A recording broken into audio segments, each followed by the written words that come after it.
नमस्कार, जय हिंद। स्वागत है आपका कंप्यूटर ज्ञान with Yadav sir YouTube channel में। आज हम कंप्यूटर थ्योरी कॉन्सेप्ट सीरीज के पहले वीडियो कंप्यूटर एक सामान्य परिचय के बारे में चर्चा करेंगे। आज के जो हमारे टॉपिक हैं, चलिए उनको एक बार नज़र करते हैं। हमारा पहला टॉपिक है कंप्यूटर क्या है, फिर उसके हम आविष्कारक के बारे में जानेंगे, फिर कंप्यूटर कैसे काम करता है और फिर इसकी कुछ विशेषताएं और कमियां। इन 5 टॉपिक को हमें आज समझना है। चलिए चलते हैं पहले टॉपिक में। कंप्यूटर क्या है?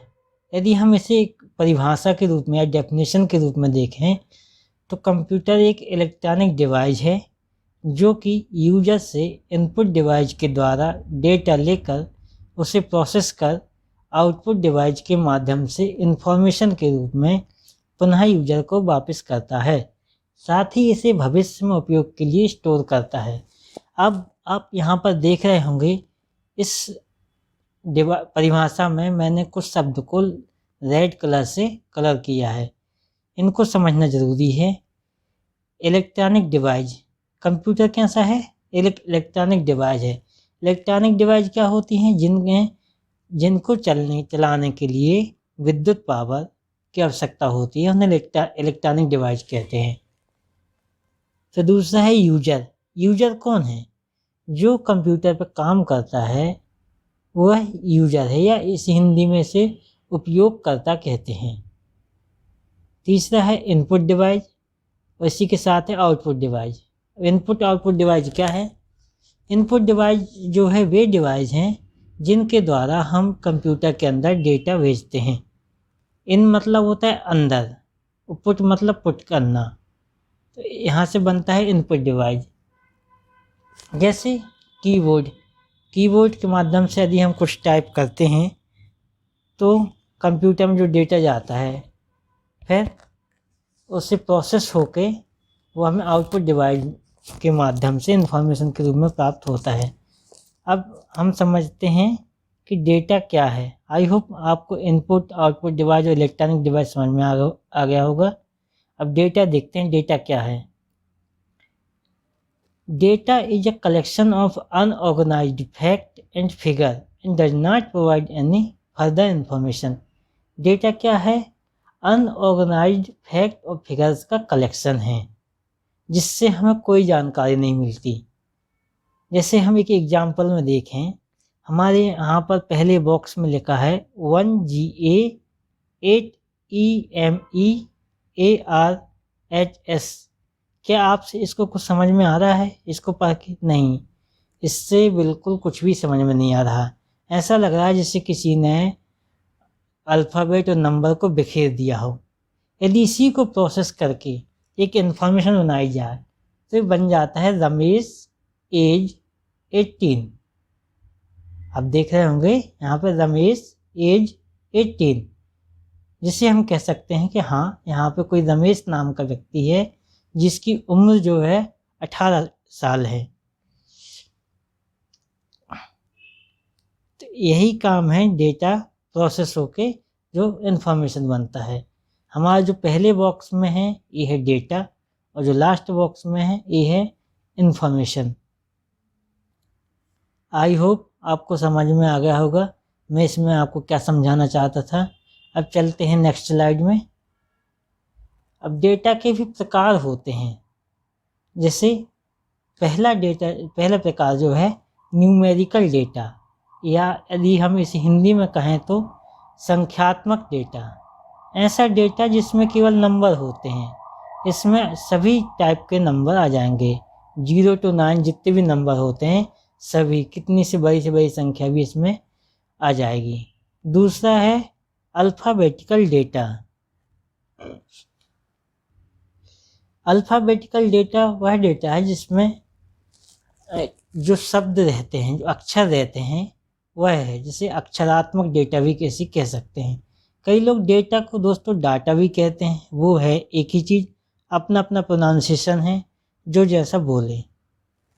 तीसरा है अल्फ़ा न्यूमेरिकल डेटा।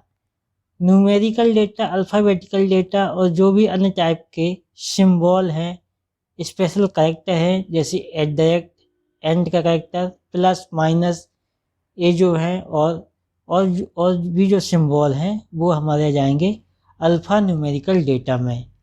तीसरा है ऑडियो डेटा, सभी प्रकार के ऑडियो फाइल जो हैं वो ऑडियो डेटा में आएंगी। चौथा है, पांचवा है वीडियो डेटा। वीडियो में क्या है, जो इमेज को क्रिएट करके वीडियो बनाया जाता है, जो वीडियो फाइल होती हैं वो वीडियो डेटा में आएंगी। यहाँ पर दोस्तों मैं एक चीज़ समझाना चाहता हूँ, ये जो है डेटा एक थ्योरी चीज़ में पूछा जाता है, प्रैक्टिकल में हमें ऐसा किसी प्रकार की ज़रूरत नहीं पड़ती है। जो क्वेश्चन, हमारा जो उद्देश्य है इस वीडियो का, जो कॉम्पिटिटिव एग्ज़ाम में क्वेश्चन आते हैं उनको कवर करने का है। हमारी जो प्रैक्टिकल सीरीज रहेगी उसमें हम अलग से वीडियो बनाएंगे। चलिए अब चलते हैं नेक्स्ट टॉपिक पे। हमने डेटा समझ लिया, अब समझते हैं कंप्यूटर कैसे काम करता है, वर्किंग ऑफ अ कंप्यूटर, या अर्थात या कह सकते हैं इसे फंक्शन ऑफ कंप्यूटर। मैंने अभी आपको समझाया डेटा और इन्फॉर्मेशन, मुझे लगता है कि आपको समझ में आ गया होगा। अब इनपुट डिवाइस मैंने बताया था क्या है, जिनके द्वारा हम कंप्यूटर में डेटा भेजते हैं वो है इनपुट डिवाइस। जैसे कि कीबोर्ड से यदि हम कुछ टाइप करें ABCD तो कहाँ जाएगा, वो जाएगा कंप्यूटर के प्रोसेसर में और वहाँ पर प्रोसेस होगा, और जो इच्छित आउटपुट है वो हमें आउटपुट डिवाइस के माध्यम से हमें मिल जाता है।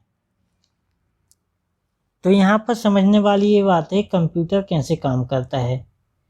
सबसे पहले इनपुट डिवाइस के माध्यम से यूजर कोई भी डेटा कंप्यूटर में डालता है। इनपुट डिवाइस हमारी हैं कीबोर्ड, माउस, स्कैनर और भी बहुत सारी डिवाइस हैं, जिन हमारा जो एक अलग से वीडियो रहेगा इनपुट आउटपुट डिवाइस में, उसको हम समझेंगे अलग से। जब यहाँ से हम कोई डेटा भेजते हैं तो कंप्यूटर के अंदर जाता है सेंट्रल प्रोसेसिंग यूनिट जो कंप्यूटर की है, वो इसको प्रोसेस करता है। यदि उसमें कुछ एडिशन करना होता है तो ALU में जाके एडिशन करता है, और जो कंट्रोल यूनिट रहती है उसको कंट्रोल करती है, और इसमें भविष्य के उपयोग के लिए सेव करके मेमोरी यूनिट में आउटपुट डिवाइस के माध्यम से हमें वह डेटा इन्फॉर्मेशन के रूप में मिल जाता है। यहाँ पर केवल A है। तो सबसे पहले काम क्या हुआ कंप्यूटर का, कि तो कंप्यूटर का सबसे पहला कार्य क्या हुआ, receiving input from input device. सबसे पहले कंप्यूटर इनपुट डिवाइस के माध्यम से डेटा इनपुट करेगा, फिर इस डेटा को सेंट्रल यूनिट में प्रोसेस करेगा और आउटपुट डिवाइस के माध्यम से हमें यूजर को अर्थात यूजर को दिखा देगा। साथ ही भविष्य में से उपयोग करने के लिए मेमोरी में सेव कर देता है। मेमोरी का भी एक अलग से वीडियो आएगा, उसमें हम समझेंगे मेमोरी कौन कौन है, कितने प्रकार की होती हैं।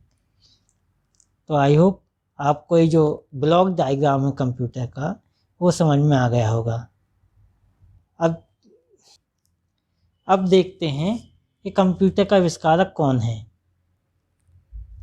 यहाँ जैसा कि यहाँ पर लिखा है, कंप्यूटर का आविष्कार 19वीं शताब्दी अर्थात 1822 में चार्ल्स बेबेज नाम के एक प्रसिद्ध मैथमेटिशियन प्रोफेसर ने किया था। बाद में इन्होंने 1842 में ऑटोमेटिक एनालिटिकल इंजन का आविष्कार कर मॉडर्न कंप्यूटर की नींव रखी, इसलिए इन्हें फादर ऑफ कंप्यूटर कहा जाता है। यहाँ पर केवल चीज़ समझने वाली बात है कि जो आज के कंप्यूटर हैं उसकी शुरुआत कहाँ से होती है। ऐसे तो पहला जो कंप्यूटर मानते हैं उसे एबाकस मानते हैं, लेकिन जो मॉडर्न कंप्यूटर है उसकी जो नींव है वो चार्ल्स बेबेज एक ब्रिटिश नागरिक थे और फिलोसफर भी हैं। यह आप देख रहे हैं भाई साहब को, चार्ल्स बेबेज को, पहली फ़ोटो में ये चार्ल्स बेबेज हैं। इन्होंने 1822 में बनाया डिफरेंस इंजन, ये आप बीच वाली फ़ोटो में देख रहे होंगे, ये डिफरेंस इंजन है। और जो 1842 में बनाया एनालिटिकल इंजन, बेसिकली एक ऐसी मशीन थी जिसमें एक बार प्रोग्राम करने के बाद वो स्वतः ही बेसिक ऑपरेशन कैलकुलेट कर लेती थी। तो यहाँ से जो एक नींव पड़ी मॉडर्न कंप्यूटर की कि यदि हम किसी चीज़ को एक बार प्रोग्राम दे दें या एक बार इंस्ट्रक्शन दे दें, निर्देश दे दें, तो वो लगातार उसी इंस्ट्रक्शन को पास करती रहे। तो यहाँ से मॉडर्न कंप्यूटर की नींव पड़ी, इसलिए इन्हें फादर ऑफ कंप्यूटर कहा जाता है, कंप्यूटर का पिता कहा जाता है। इस चीज़ को आप ध्यान रखेंगे। अब देख लेते हैं कंप्यूटर की जो विशेषताएं हैं वो क्या है। कंप्यूटर की पहली विशेषता है स्पीड। जो कंप्यूटर की गति है या स्पीड है कार्य करने की, वही सबसे बड़ी विशेषता है। कंप्यूटर की स्पीड जो है दो प्रकार से मापते हैं, किप्स और मिप्स। ये प्रकार तो एक ही है लेकिन ये यूनिट हैं। किप्स है अर्थात किलो इंस्ट्रक्शन पर सेकेंड, और दूसरा है मिप्स, MIPS, मिप्स मिलियन इंस्ट्रक्शन पर सेकेंड, अर्थात एक सेकेंड में कितने मिलियन इंस्ट्रक्शन प्रोसेसर प्रोसेस कर पाता है, उससे हम कंप्यूटर की स्पीड नापते हैं। दूसरा है एक्यूरेसी एंड रिलायबिलिटी, शुद्धता एवं विश्वसनीयता। यहाँ पे एक बात ध्यान रखने वाली है कि कंप्यूटर अपनी तरफ से कभी भी गलती नहीं करता। कंप्यूटर के द्वारा कोई गलती नहीं होती है। यूजर जो डेटा देता है कहीं ना कहीं उसमें गलती होती है, जिसकी वजह से कंप्यूटर एरर शो करता है, एरर रिजल्ट हमें देता है। तो ये है कि एक तो शुद्धता है काम करने की, दूसरा विश्वसनीय है कि हमने जो कार्य दिया है वही होगा। तो ये दूसरी विशेषता है। कभी कभी क्या होता है, जो कंपटीशन एग्जाम के पेपर आते हैं जैसे CPCT या और भी है, उनमें से पूछ लेता है कि निम्न में से कौन सी कंप्यूटर की एक विशेषता नहीं है। उसके लिए हमें इस टॉपिक को समझना ज़रूरी है। तीसरा है हमारी जो विशेषता है कंप्यूटर की, हाई स्टोरेज कैपेसिटी। इसकी जो स्टोरेज करने की क्षमता है वो बहुत ज़्यादा है। अभी जो वर्तमान में चल रहा है कि टीवी में इसकी स्टोरेज आती है टेराबाइट में, GB गीगाबाइट और टीवी टेराबाइट। इसका जो याद रखने वाली एक बात है कि 8 बिट 24 MB बराबर 1 GB और देन 1024 GB बराबर 1 TB। अभी जो पर्सनल कंप्यूटर में चल रही है यही 1 TB की चल रही है स्टोरेज। बाकी जो सुपर कंप्यूटर है उनमें और भी आता है। तीसरी जो हमारी विशेषता है वो है ऑटोमेशन, यानी स्वतः कार्य करते रहना। अर्थात यदि हम कंप्यूटर को कोई प्रोग्राम दे देते हैं, कोई प्रोग्राम सेट कर देते हैं कि यह कार्य करना है, तो उसको दोबारा बताने की ज़रूरत नहीं है, वो लगातार उसी स्पीड से कार्य करता रहेगा। That is automation. चौथा है डिजिलेंस, अर्थात एक ही स्पीड से लगातार कार्य करते रहना। हमने अक्सर देखा है कि हम यदि कोई कार्य करते हैं, ह्यूमन बीइंग कोई भी काम करता है, तो उसकी कुछ सीमा होती है, कुछ समय बाद वो थक जाता है। लेकिन कंप्यूटर के साथ ऐसा नहीं है। उससे हम एक प्रोग्राम सेट करने पर लगातार उसी स्पीड से वो काम करता रहता है। इन्हीं उक्त सभी विशेषताओं के कारण ही इसका जो उपयोग है, विभिन्न क्षेत्रों में इसका उपयोग लगातार हो रहा है, ये आप सभी जानते हैं। इसलिए इसकी अंतिम जो विशेषता है, अंतिम तो नहीं कह सकते, और भी विशेषताएं इसकी यह इसकी एक विशेषता है विभिन्न क्षेत्रों में उपयोग। अब चलिए समझते हैं नेक्स्ट स्लाइड में। देखिए अक्सर क्या होता है, प्रकृति का नियम है कि यदि किसी भी चीज़ में यदि कुछ विशेषताएं हैं तो कुछ कमियां भी हैं। इसी प्रकार कंप्यूटर की कुछ कमियां भी हैं। समझते हैं कंप्यूटर में कमियां क्या हैं। इसकी जो पहली अपन को लगती है कमी, लैक ऑफ इंटेलिजेंस, अर्थात यूजर ने जो भी इसको प्रोग्राम दे दिया है वो केवल वही करेगा, वह खुद से नहीं सोचेगा। जैसे हम एक एग्जाम्पल की तरह देखेंगे कि यदि हमने कंप्यूटर खोलने के लिए एक पासवर्ड सेट किया और वह पासवर्ड यदि हमारे दोस्त को या किसी और को पता चल जाता है, तो वो भी उस पासवर्ड को कंप्यूटर में डाल के हमारी सब जानकारी देख सकता है। यहाँ पे कंप्यूटर यह नहीं समझ पाएगा कि पासवर्ड डालने वाला वही यूजर है या कोई दूसरा है। तो इसकी एक कमी तो ये है।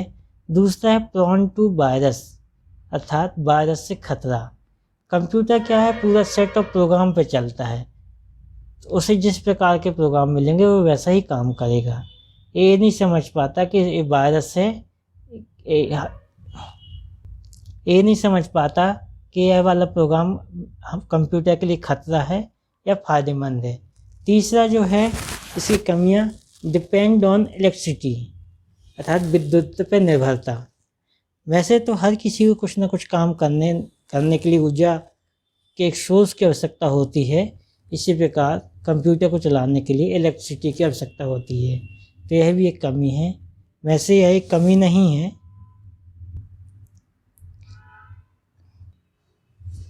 तो दोस्तों, आज का वीडियो हम यहीं समाप्त करते हैं। यह एक कंप्यूटर का सामान्य परिचय था जो कि हमने कंप्लीट कर लिया। वीडियो छोटा रहेगा हमेशा से, ताकि आप इसको कहीं भी देख सकें, 10-15 मिनट का समय निकाल के कहीं भी देख सकें। हमारा जो अगला वीडियो रहेगा वो रहेगा जनरेशन ऑफ कंप्यूटर पे। यदि आपको ये वीडियो पसंद आता है तो इसे लाइक करें और चैनल को सब्सक्राइब करना ना भूलें। Thank you. जय हिंद।